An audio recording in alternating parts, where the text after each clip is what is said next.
Bonjour à tous et bienvenue sur Mosaïque Cristal. Santé, nouvelles technologies et chantiers sont au cœur de l'actu aujourd'hui. Voici les titres du JT. 8 logements pour seniors sont en train de sortir de terre à Rohrbach. Les appartements de 2 ou 3 pièces seront répartis dans 2 pavillons en construction à l'arrière de l'EHPAD Albert Schweitzer. Gros travaux au lycée Henri Nominet à Sarreguemines. La salle Ola ressemble provisoirement à un préau.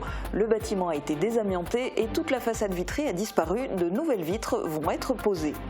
On ne chôme pas au lycée Henri Nominet. 150 élèves se remettent à niveau dans le cadre du dispositif Vacances apprenantes, tandis que 14 autres commencent leur formation BAFA, brevet d'aptitude aux fonctions d'animateur.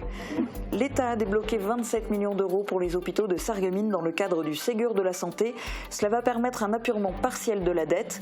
S'y ajouteront 300 000 euros consacrés au développement du numérique et 1,7 million d'euros pour transformer les urgences de l'hôpital Robert Pax. Face à la pénurie de médecins généralistes dans l'arrondissement, la ville de Sarreguemines a réalisé une vidéo promotionnelle pour essayer d'attirer de nouveaux médecins. Des généralistes y témoignent pour séduire des confrères.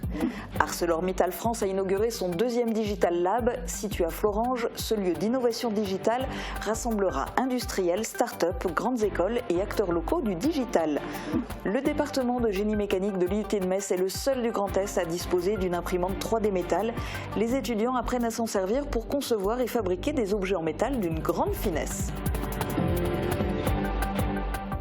Et en deuxième partie d'émission, vous ferez la connaissance de Laetitia Burguin, une jeune auteure du Pays de Bitche qui vient de publier son premier roman fantastique, Les Ailes. Et puis, on vous emmènera à l'aventure avec 2 équipages qui n'ont pas froid aux yeux.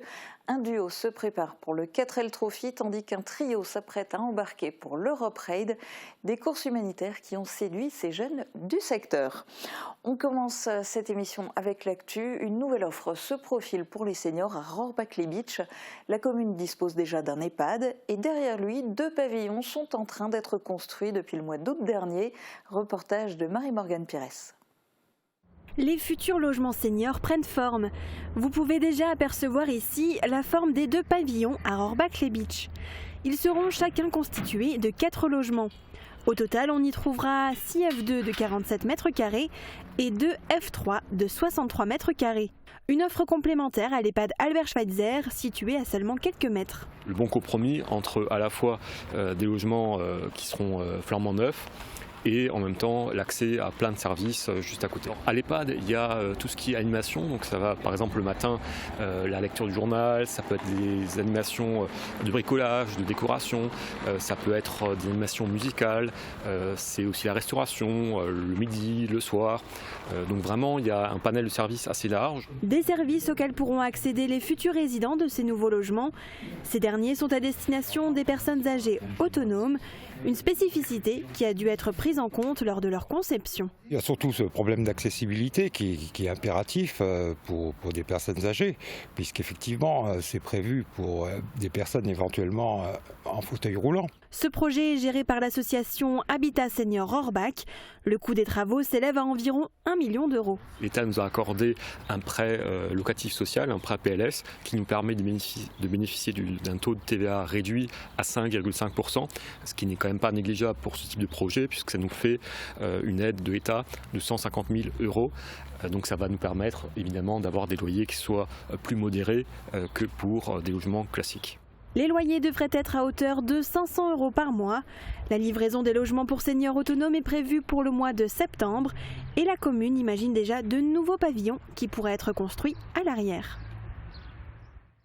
Et notez que l'association Les Joyeux Seniors de Rohrbach, qui a été dissoute il y a peu, a décidé de verser le restant de sa trésorerie à Habitat Senior Rohrbach. Un chèque de 4 040 euros a été remis pour contribuer au financement de ces logements. Les travaux sont lancés au lycée Henri Nominet de Sarreguemines pour une évolution majeure, le remplacement de toute la façade vitrée de la salle Ola. Un chantier d'envergure réalisé à l'occasion des vacances scolaires. Reportage de Christelle Reviaco et Guillaume Dumonteil. Une salle Ola transformée en préau. L'image est impressionnante. Le cœur de vie du lycée Henri Nominé, un bâtiment classé architecture remarquable, est en train de connaître une transformation importante. Le remplacement de toute la façade vitrée de cette salle Ola. Les travaux ont commencé il y a une quinzaine de jours. Les vitres ont été déposées, l'ensemble de l'installation a été désamianté et maintenant donc on est au premier stade de reconstruction. Les nouvelles vitres vont être posées à partir de cet après-midi. Les objectifs de ces travaux sont simples. Bien isoler, les vitres aux normes de sécurité actuelles bien entendu, et puis bien chauffer. Le montant du chantier s'élève à 500 000 €, financé par la région Grand Est. Durant les vacances scolaires, on ne chôme pas au lycée Henri Nominé. Pour la première fois, des stages de formation au BAFA sont organisés au sein de l'établissement. Et c'est aussi la deuxième fois que l'équipe pédagogique met en place les vacances apprenantes, une période sans pression où les élèves en difficulté peuvent progresser. Reportage de Christelle Réviaco et Thibaut Desmarlais. C'est une première pour le lycée Henri Nominé. En cette période de vacances, l'établissement avec l'Aro Even, un organisme de formation de l'éducation nationale, offre aux lycéens la possibilité de se former au BAFA. Pendant une semaine, ils seront encadrés par 2 formateurs. Nous sommes en période donc, de préparation du BAFA, en association avec l'Aro Even. Donc c'est un élément important puisque c'est la première fois que nous avons ce partenariat et c'est la première fois que nous préparons ce BAFA. 15 élèves sont inscrits, donc tout le monde est très content. Dispatchés en équipe, ils reçoivent des cours théoriques, notamment sur la réglementation ou comment animer en fonction des différentes tranches d'âge du public. Des exercices pratiques sont aussi au programme. Chaque équipe doit présenter un projet d'animation. Pour Nathan et Lucie, devenir animateur est un atout. Vu que je ne sais pas encore ce que je vais faire plus tard et que professeur, ça m'intéresse potentiellement, et apprendre à gérer les enfants, ça m'intéresse. Moi, c'est surtout par rapport à l'orientation que je voulais prendre. Éducateur spécialisé, ça peut m'apporter une aide et aussi parce que j'aime beaucoup les enfants. Ce n'est pour l'instant que la première partie de la formation, un stage et une seconde phase suivront. Ces futurs animateurs ne sont pas seuls. Dans les salles à côté, le lycée a organisé sa 2e édition des vacances apprenantes. Les élèves en difficulté peuvent profiter de cours de soutien sans la pression et les horaires du planning habituel. J'ai des difficultés par rapport aux autres et du coup pour rattraper ces difficultés, je suis venu pendant ces vacances dans l'optique de redoubler d'efforts. Parce que j'ai aussi des difficultés un petit peu dans les matières principales et ça me permet de m'enrichir un peu plus et de pouvoir travailler et être à fond parce qu'à la maison, c'est pas évident. Plus de 150 volontaires se sont inscrits en enseignement général, technologique ou professionnel, plus du double par rapport à l'année dernière. Ces cours sont aussi un moyen de rattraper le programme et de préparer les épreuves de spécialité. C'est quand même les premiers à passer ces fameuses épreuves de spécialité de la réforme. Donc on porte un petit peu leur angoisse aussi quelque part, donc on veut les soutenir et les aider, les accompagner du mieux qu'on peut. Ils peuvent donc profiter de cours en petits groupes avec un suivi individualisé en présentiel ou en distanciel, le temps de se préparer avant la reprise des cours normaux. Une bouffée d'oxygène dans les caisses. Dans le cadre du Ségur de la santé, l'État a décidé d'aider les hôpitaux de Sarreguemines. Plusieurs mesures financières ont été décidées, notamment une contribution à l'apurement de la dette. Guillaume Dumonteil a rencontré la députée de la circonscription pour obtenir davantage d'informations. Dans le cadre du Ségur de la santé, les hôpitaux de Sarreguemines vont bénéficier de 27 millions d'euros de la part de l'État. J'imagine que c'est une satisfaction pour vous. Oui, absolument. Je me réjouis que Sarreguemines fasse partie de la petite centaine d'hôpitaux qui ont été identifiés pour qu'il y ait une apuration partielle de la dette. 27 millions, c'est 27 millions qui vont aider l'hôpital de Sarreguemines à restaurer sa capacité financière, à lui donner de l'oxygène et à voir plus sereinement l'avenir. L'État a aussi décidé d'aider les hôpitaux de Sarreguemines pour des projets futurs. Est-ce que vous pouvez nous dire qu'est-ce qui va être mené ici dans le futur ? Alors d'ores et déjà, ce que je peux vous dire, c'est que se rajouteront environ 300 000 euros qui vont aider à développer le numérique, que ce soit au CHS ou au centre hospitalier général. Nous avons également un projet qui a été acté où il y aura là encore une grosse somme d'argent pour restaurer, pour améliorer, pour transformer les urgences de Sarreguemines. Je crois que c'est quelque chose qui était nécessaire et à l'heure actuelle, il y aurait 1,8 1,7 million d'euros qui seraient destinés justement à cette rénovation des urgences de Sarreguemines, en plus des 27 millions qui, eux, concernent une apuration partielle de la dette. Côté santé, il reste le problème de la pénurie de médecins. Les généralistes, par exemple, se font rares sur l'arrondissement et les patients subissent, si bien que ceux encore en exercice ont pris une décision, communiquer sur leur carrière et sur notre secteur pour les rendre attractifs à travers une vidéo. Et c'est le service communication de la mairie de Sarreguemines qui s'occupe de la réaliser.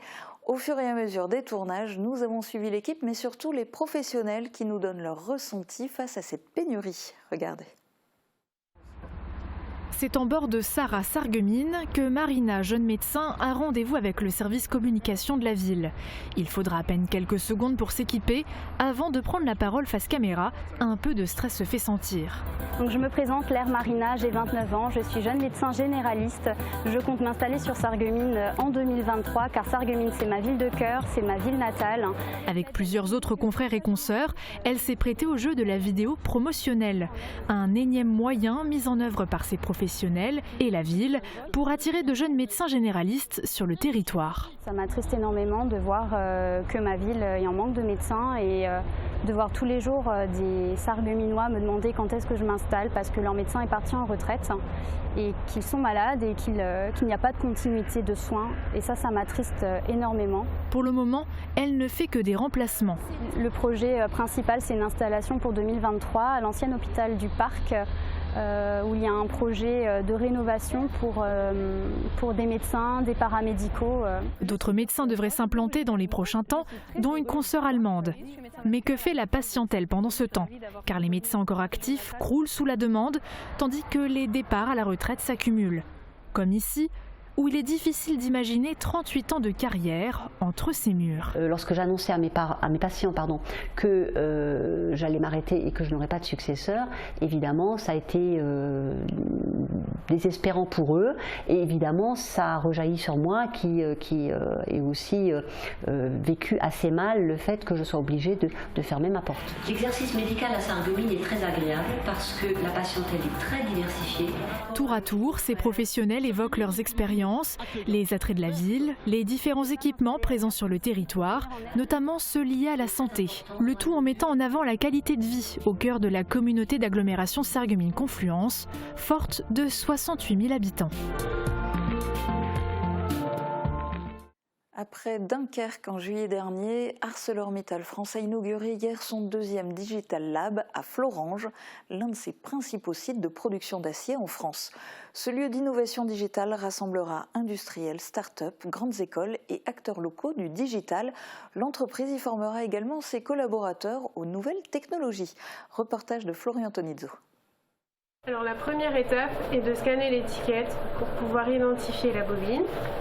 Je m'avance sur les codes barres.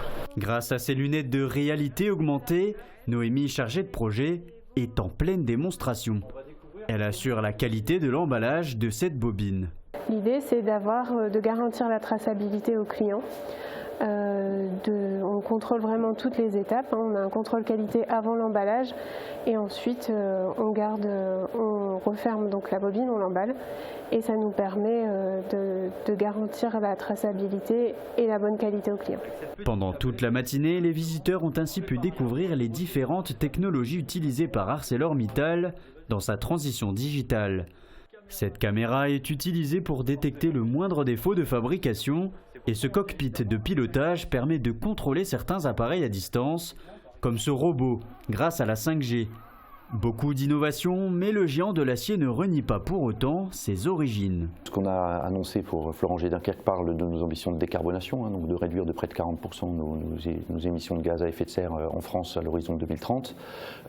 Comme je vous l'ai expliqué, on continue d'investir du côté de Florange. Le Digital Lab aujourd'hui en est une preuve. On produit ici à Florange les aciers avec une extrême forte valeur ajoutée. On est extrêmement fiers de nos produits, que ce soit des produits pour l'automobile ou pour l'emballage.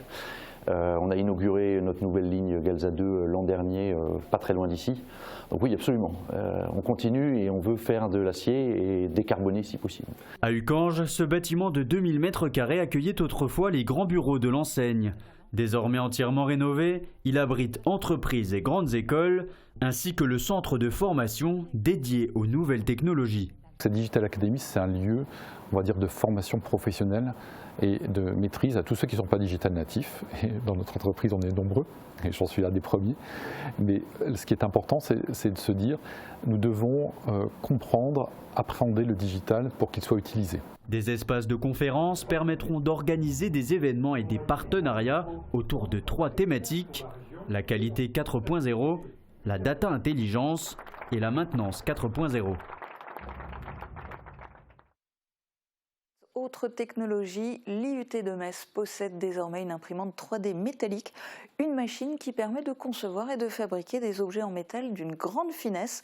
Le département de génie mécanique est le seul du Grand Est à posséder cet outil. Les explications d'Anne-Sophie Gross. Au cœur du département génie mécanique et productique de Metz se trouve une machine capable de modeler du métal. Comme les autres imprimantes 3D, cette machine peut reproduire couche par couche un objet modélisé au préalable par ordinateur. La précision de cette imprimante ultra performante permet de fabriquer des objets d'une finesse exceptionnelle et de réduire considérablement le nombre de pièces distinctes. Là où une fabrication traditionnelle nécessite une centaine de pièces différentes à assembler, l'imprimante 3D métallique peut fabriquer une seule et unique pièce avec des motifs complexes. On va pouvoir, grâce à cette technologie-là, fabriquer une pièce sans être obligé de fabriquer l'outil nécessaire pour fabriquer cette pièce. Donc, typiquement, un fondeur, il a besoin d'un moule pour pouvoir fabriquer sa pièce. Et bien là, on fabrique directement la pièce sans passer par l'obtention d'un moule. L'avantage de cette technologie, c'est qu'elle peut être utilisée dans tous les domaines de l'industrie, le médical, l'aéronautique, l'automobile et même l'aérospatiale. À Metz, la première promotion d'étudiants a commencé à travailler sur cette machine en septembre. Ils sont 15 au total. Et avoir une telle technologie sur le campus, c'est former les futurs ingénieurs aux métiers et aux enjeux de demain. On a besoin de préparer des étudiants à un monde qui est en pleine transformation. C'est-à-dire que les métiers qu'on connaît aujourd'hui, ce ne sera plus tout à fait les mêmes demain. Il faut apprendre à s'adapter, à progresser, à se former en continu. Et le fait de pouvoir offrir ce type de matériel technologique de pointe, c'est un facteur essentiel. Mais ce projet a un coût. 462 000 € ont été nécessaires entre l'achat de la machine et le recrutement de personnel spécifique à la maintenance. 100 000 € ont été financés par l'Eurométropole de Metz, 40 000 € par le département de la Moselle et la région Grand Est, quant à elle, a participé à hauteur de 223 000 €. Dans un instant, on plonge dans le monde de l'écriture avec Laetitia Burguin et de l'aventure avec 2 équipages en lice pour des rallyes humanitaires. On va d'abord jeter un œil aux prévisions météo pour demain. Protégez et mettez en lumière votre maison avec toutes les nuances de crépi proposées par Modèle Habitat. Retrouvez votre programme avec le Crédit Mutuel, partenaire des grands événements de votre région. Une banque qui appartient à ses clients, ça change tout. Bonjour tout le monde, le parapluie est de mise aujourd'hui, même s'il ne pleut pas des cordes. D'ailleurs, en parlant de ça, est-ce que vous vous êtes déjà demandé d'où venaient ces expressions françaises, pleuvoir des cordes ou encore pleuvoir comme vache qui pisse? Même si on comprend assez facilement le sens très imagé de ces phrases, il faut savoir qu'à la base, on disait plutôt pleurer comme une vache pour désigner de gros sanglots. En anglais par contre, c'est un peu moins évident.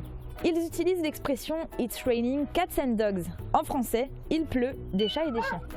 Plusieurs théories planent sur cette expression, mais l'explication la plus plausible serait que les petits animaux domestiques se cachaient autrefois sous les charpentes pour se protéger, et par temps de pluie, les toits étant glissants, il leur arrivait de tomber. L'avantage, c'est qu'on n'aura pas besoin d'utiliser cette expression pour demain. Le temps restera sec tout au long de la journée, les nuages et le soleil se partageront équitablement le ciel. Les températures restent stables avec 0 à 1 degré pour les minimales et 6 à 8 degrés pour les maximales. Demain nous fêtons les Séverins et il fera jour de 7h50 à 17h48.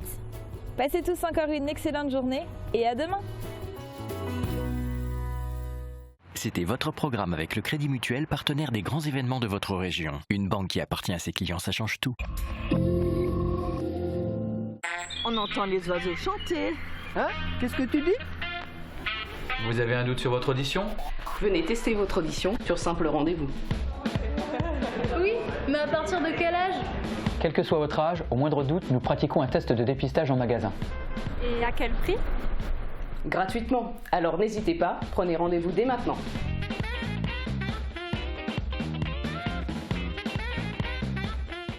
Et si vous bénéficiez de la force de votre télévision locale pour votre communication? Mosaïque Cristal, des publicités sur mesure, un ancrage local fort et une diffusion jusqu'à 32 fois par jour. Diffusez-vous pendant toute une année à partir de 150 € par mois. Contactez notre service commercial au 06 63 14 36 34. Contre la transmission, pensons aération. Quand on parle, quand on rit et même quand on respire, des micro-gouttelettes invisibles à l'œil nu restent en suspension dans l'air et peuvent transmettre le virus du Covid-19. C'est pourquoi il est important d'aérer 10 minutes toutes les heures pour les faire disparaître. Même vaccinés, continuons à appliquer les gestes barrières. Ceci est un message du ministère chargé de la Santé et de Santé publique France. Je vous propose maintenant de faire la connaissance d'une écrivaine du secteur. Originaire de Rimelin, au Pays de Bitche, Laetitia Burguin est assistante d'éducation au collège Jean Jaurès à Sarreguemines. En parallèle, elle vient de publier son premier roman fantastique intitulé Les Ailes.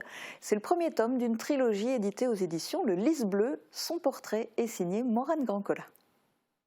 Bonjour, je suis Laetitia Burguin et je viens de publier mon premier roman fantastique qui s'appelle Les Ailes. Les Ailes parlent de l'histoire d'une hybride, donc Lux, qui est à moitié ange et à moitié démon. Et elle a toujours vécu avec son père en enfer, qui est un démon, et un beau jour, elle décide qu'elle veut quand même vivre sa vie sur Terre, comme les autres. Et elle est chassée par les anges, forcément, vu qu'elle est à moitié démon. Et pour réussir à imposer sa place parmi le peuple humain et les anges, elle décide de s'infiltrer dans la milice angélique pour contrer les plans des anges. Alors j'écris depuis que j'ai 11 ans, donc ça fait 19 ans aujourd'hui. Alors je ne sais même pas exactement pourquoi j'ai commencé à écrire, c'est venu petit à petit, j'avais des idées en tête et c'est pendant mes heures de permanence au collège, je prenais une feuille et j'écrivais ce que j'avais en tête. Et c'est au fur et à mesure, ça a pris de plus en plus de place et d'importance. Je commence à écrire des histoires plus longues et petit à petit, ça s'est imposé comme ce que je voulais vraiment faire. J'étais assez angoissée au début de la crise sanitaire, je pense comme beaucoup de monde. Et pour ne pas penser qu'à ça, qu'au nombre de personnes décédées tous les jours en France à cause du Covid, je me plongeais dans les histoires. J'écrivais pratiquement un chapitre par jour, mais vraiment pour m'immerger dedans, pour penser à autre chose. Et ça m'a permis d'écrire beaucoup à ce moment-là. Donc le premier livre de la trilogie est sorti en décembre. Le second est en cours de correction après que je l'ai fini au cours de l'année dernière et j'ai fini le troisième en début d'année. Au départ, c'était pas prévu que j'en fasse 3. Je savais ce que j'avais à dire et c'est en faisant mes plans que je me suis rendu compte que ça passait pile dans 3 livres. Moi, ça aurait fait des livres énormes alors que le premier il est déjà bien gros et je ne voulais pas non plus faire traîner les choses en faisant plus. Donc c'est vraiment 3, c'était le bon nombre. Le fantastique, c'est un choix qui s'est imposé. Dans l'histoire que je voulais raconter, c'était clair pour moi qu'il fallait que j'aille dans le fantastique. J'arrive même plus à dire exactement d'où l'inspiration est venue pour cette histoire. J'y ai pensé un jour. Et puis petit à petit, les choses se sont mises en place pour continuer à faire progresser cette histoire. Et des fois, j'avais un déclic par rapport à un événement. Et ça s'est empilé petit à petit. Moi, je m'aide surtout en fait de Google Maps. Parce que j'ai écrit une histoire qui se passe à New York. Parce que cette ville me semblait propice au lieu de l'action, par rapport à la taille des immeubles, aux ruelles qu'on peut trouver dans cette ville. Donc je me suis aidée de ça. C'est vrai que c'est beaucoup de travail parce que moi je commence toujours par d'abord faire des recherches, déjà sur le lieu propice aux événements. Ensuite je commence par faire un plan large que j'affine au fur et à mesure. Et puis oui, c'est vrai que c'est beaucoup de travail. Donc déjà la phase d'écriture qui m'a pris grosso modo 4 mois. La phase de correction qui prend aussi 2 bons mois en étant dessus bien tous les jours. Et puis ensuite, il y a la phase de recherche d'une maison d'édition. J'ai trouvé ma maison d'édition en cherchant sur Internet, donc les maisons d'édition qui acceptent les nouveaux auteurs, mais aussi dans le genre que j'ai écrit. Parce que certaines maisons d'édition ont des critères spéciaux qu'il faut donc respecter. Le livre est édité aux éditions Le Lys Bleu. On peut le trouver pour l'instant sur Amazon, la Fnac ou Cultura. Il était un ange, le symbole même de la pureté. Il avait sa place sur Terre et je venais de l'enfer. Nous étions des ennemis, rien ne pouvait changer ça. Et aujourd'hui, les démons allaient prouver qu'ils étaient encore là. Et ce samedi 12 février, l'auteur sera à Haguenau, à la Maison de la Presse, pour une séance de dédicace. Casser la routine et partir à l'aventure à bord d'une 205 ou d'une 4L, ça vous fait rêver? Certains l'ont fait, enfin presque. Dans notre secteur, 2 équipes se sont lancées le défi de participer à un raid humanitaire. Le 4L Trophy pour l'équipage de Creutzwald et l'Europe Raid pour le trio de Willerwald. Christelle Reviaco les a rencontrés en plein préparatif de leur voyage. Un duo et un trio, une Peugeot, une Renault, l'Europe de l'Est, le Maroc. A priori, ces jeunes n'ont rien en commun et pourtant, à bord de leur voiture vintage, ils s'apprêtent à réaliser un raid humanitaire. L'Europe Raid d'un côté, le 4L Trophy de l'autre. Et c'est un peu par hasard que l'équipage de Reditaco Martin a décidé de participer ensemble à l'édition 2022 de l'Europe Raid. Je peux prendre si tu veux. Je te donne le numéro. Ouais. C'est qu'un jour Alice elle m'a proposé et on a dit ok et puis on s'est revus quelques semaines après, on s'est c'était comment, enfin ça a commencé comme ça. En même temps, à chaque fois que quelqu'un propose quelque chose, on dit ok. Donc, Et c'est comme ça que tout a commencé. Le trio s'est engagé dans une course humanitaire de 22 jours. Ils vont parcourir 10 000 km, traverser une vingtaine de pays européens et acheminer 70 kg de matériel scolaire ou sportif pour des écoles isolées de l'Europe de l'Est. 30 juillet 2022, c'est la date officielle du départ. Mais avant de sillonner les routes européennes, l'équipage doit réaliser une longue préparation en amont. T'en as d'autres imprimés comme ça? Oui, il y en a d'autres. Et chacun a son rôle. Alice s'occupe de démarcher les entreprises pour chercher des sponsors, Roman des réseaux sociaux et Gaël de retaper la voiture. Le trio passe son temps libre à travailler sur le projet. Ça leur demande énormément de temps, mais ils savent que cette aventure va beaucoup leur apporter. Ouais, ce côté, on va rencontrer plein de gens de partout. Je pense que c'est ce côté échange et tout qui va me pousser. Échanger aussi avec les enfants parce qu'il ne faut pas oublier qu'on ramène du matériel scolaire. Du coup, il y aura cet échange-là avec les écoles, avec les écoliers et du coup, c'est super intéressant aussi. J'avais envie aussi de faire quelque chose comme ça, de partir un peu, pas à l'improviste, mais de partir en voiture et puis visiter plusieurs pays comme ça, je pense qu'on l'oubliera pas. Et c'est à bord d'une voiture emblématique qu'ils vont faire cette aventure. La 205, 4e voiture française la plus vendue de l'histoire. C'était aussi un équipage qui avait prévu de faire l'Europe Raid, mais il s'était fait lâcher par un de leurs coéquipiers. Du coup, ils n'ont pas poursuivi l'aventure et ils ont décidé de revendre leur 205. Donc ça leur faisait plaisir en fait qu'on poursuive un petit peu leur aventure, mais avec la voiture qu'ils avaient achetée eux pour faire l'Europe Raid. Ils ont déjà parcouru quelques kilomètres avec leur 205, ils se préparent pour l'aventure qui arrive dans quelques mois. Pour Mélanie et Cyril, l'aventure est encore loin. Ils se sont engagés dans une autre course humanitaire, celle du 4L Trophy en 2023, une sorte de course d'orientation façon Paris-Dakar. Comme son nom l'indique, le frère et la sœur vont à bord de leur 4L, non en Europe, mais au Maroc. Cette voiture a fêté ses 60 ans l'année dernière, mais elle n'a pas dit son dernier mot pour autant. Encore moins la leur, qui est pour l'instant démontée pour la réparer. Alors j'espère qu'elle sera roulante pour l'été prochain, pour qu'on puisse déjà faire quelques kilomètres avec, partir en vacances avec pour voir faire environ 2000 km, voir si tout fonctionne, si la voiture elle est fiable, s'il n'y a pas d'autres choses à réparer. Et après, je pense que Noël l'année prochaine, elle devrait être prête. Et Mélanie se voit déjà aux commandes de la 4L dans le désert marocain. L'aventure humanitaire dure une quinzaine de jours et traverse 3 pays. Ils vont rapporter du matériel éducatif et sportif aux enfants marocains pour qu'ils bénéficient de meilleures conditions d'éducation. Mais pour Cyril et Mélanie, c'est avant tout une aventure en famille. J'ai eu l'idée pour faire le 4L Trophy et je voulais me lancer dans cette aventure, mais il faut être 2. Et je ne savais pas à qui demander. J'ai demandé à des amis, tout le monde a dit oui, peut-être. Après j'ai dit à ma soeur, tu veux faire? Et la réponse était oui, évidemment, je le fais avec toi. Donc on a 100% confiance l'un et l'autre. Donc pour moi, c'était sans aucun doute la personne qu'il fallait pour faire ça. C'est une super aventure parce que on a une certaine complicité depuis tout petit, on partage plein de choses. Alors pour moi, c'est vraiment une aventure à faire tant qu'on est jeune et ça fera que des beaux souvenirs à raconter à l'avenir. Et chacun a son rôle dans le duo. Cyril s'occupe de la voiture en tant que mécanicien et Mélanie se charge des sponsors et des tâches administratives. Mais les trophistes du Varnd, du nom de leur association, ont encore plus d'1 an pour se préparer à la course humanitaire. T'as pas remis les lois, t'as pas collé les lois. Le départ se fera l'année prochaine, en février 2023, si la crise sanitaire le permet. Pour le moment, les 2 équipages sont encore à la recherche de sponsors pour financer leur projet. Ils remettent leurs voitures respectives aux normes pour passer le contrôle technique. Une chose est sûre, on peut d'ores et déjà leur souhaiter une bonne route. Si vous souhaitez soutenir ces 2 équipages, vous pouvez les retrouver sur leur page Facebook, les trophistes du Varnd et Redi Taco Martin. Et puis profitez-en pour faire aussi un tour sur la page Facebook de Mosaïque Cristal. Vous pouvez y revoir tous nos reportages. N'hésitez pas à les commenter et à les partager. Je vous donne rendez-vous demain dès midi à la télé. Très bonne journée à tous.